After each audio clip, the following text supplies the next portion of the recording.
Hi friends, welcome back to my channel. In today's video, I'm going to show you how to reset network settings to fix connection issues on the Samsung Galaxy F06 5G. If you're new here, don't forget to subscribe and give this video a thumbs up. Now, let's dive in. Step 1. First, unlock your phone and open the Settings application.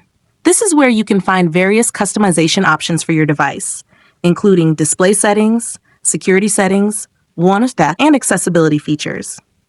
Step 2.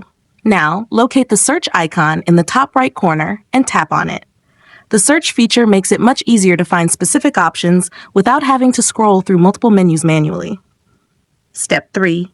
In the search bar, type Reset Network Settings and wait for the results to appear.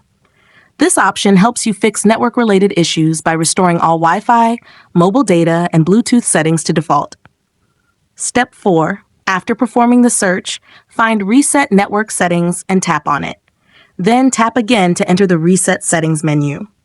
Step 5.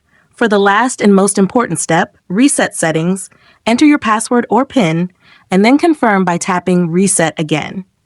Your network settings will be restored instantly.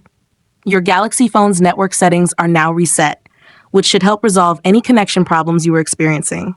If you found this tutorial helpful, don't forget to give it a thumbs up and subscribe to my channel for more great tips.